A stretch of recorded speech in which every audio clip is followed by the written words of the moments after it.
তোমার সঙ্গে মধুশ্রীর patch up হয়েছে বলেই আমার আর সোহার বিয়েটা হচ্ছে। এইবার তোমার আর মধুশ্রীর যে প্যাচ আপটা হয়েছে এটা তো শুধুমাত্র বন্ধু হিসেবে থাকার জন্য নয়, তাই না? মানে তোমরা তো নিশ্চয়ই বিয়ে করবে, আমি সেই জন্যই জানতে চাইছিলাম বিয়ের ডেটটা আর কি।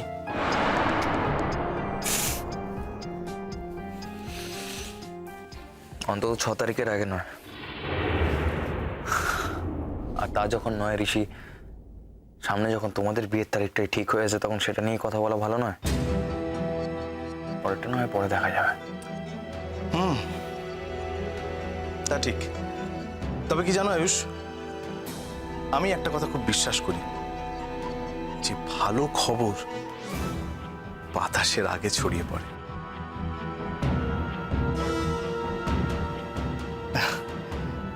তাই আমার বিশ্বাস যে ভালো খবরটা আমরা নিশ্চয়ই জানতে পারবো। তোমার এই কথাটা আমি মানি ঋষি।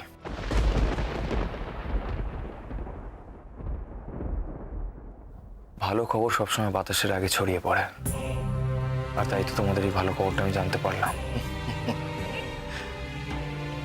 আচ্ছা আয়ুষ, তুমি একটু আগে সোহাকে কি জিজ্ঞেস করছিলে যে তুমি আমাদের বিয়েতে ইনভাইটেড কিনা? আচ্ছা আয়ুষ, তোমার কি মাথা খারাপ?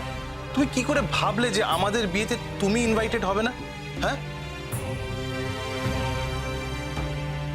আয়ুষ, আমি নিজে গিয়ে তোমাকে নেমন্তন্ন করে আসবো, বুঝলে? ধন্যবাদ। থ্যাংক ইউ ঋষি। দেখো, তোমাদের বিয়ে নিয়ে তোমরা এখন এমনিতেই ব্যস্ত, আমাকে আর আলাদা করে তোমাদের নেমন্তন্ন করতে আসতে হবে না। তুমি যখন আমাকে বললে আমি ঠিক তোমাদের বিয়েতে পৌঁছে যাবো। আচ্ছা বেশ, তা না হয় হলো। আমি দেখো, তুমি আমার এত ভালো বন্ধু, তোমাকে একটা ফোন করব, তুমি ফোনে ইনভিটেশন অ্যাকসেপ্ট করে নেবে, রাইট? কিন্তু তোমার ভাবি স্ত্রী মধুশ্রী, তার সঙ্গে তো আমার সম্পর্কটা এখনো এত ভালো হয়নি যে জাস্ট একটা ফোন কল এসে।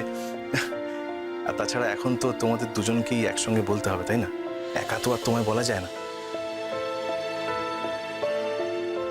তো শোনো, আমরা দুজনেই যাব তোমাদের বাড়িতে। আমরা দুজনেই যাব, গিয়ে তোমাদের দুজনকে নিমন্ত্রণ করে আসবো, আর তোমাদের কিন্তু আসতেই হবে। আমি শুধু আমার কথাটা জানি, অন্য কারোর দায় আমার নয়। কি বারবার অন্য কেউ বলছো বলো তো আয়ুষ?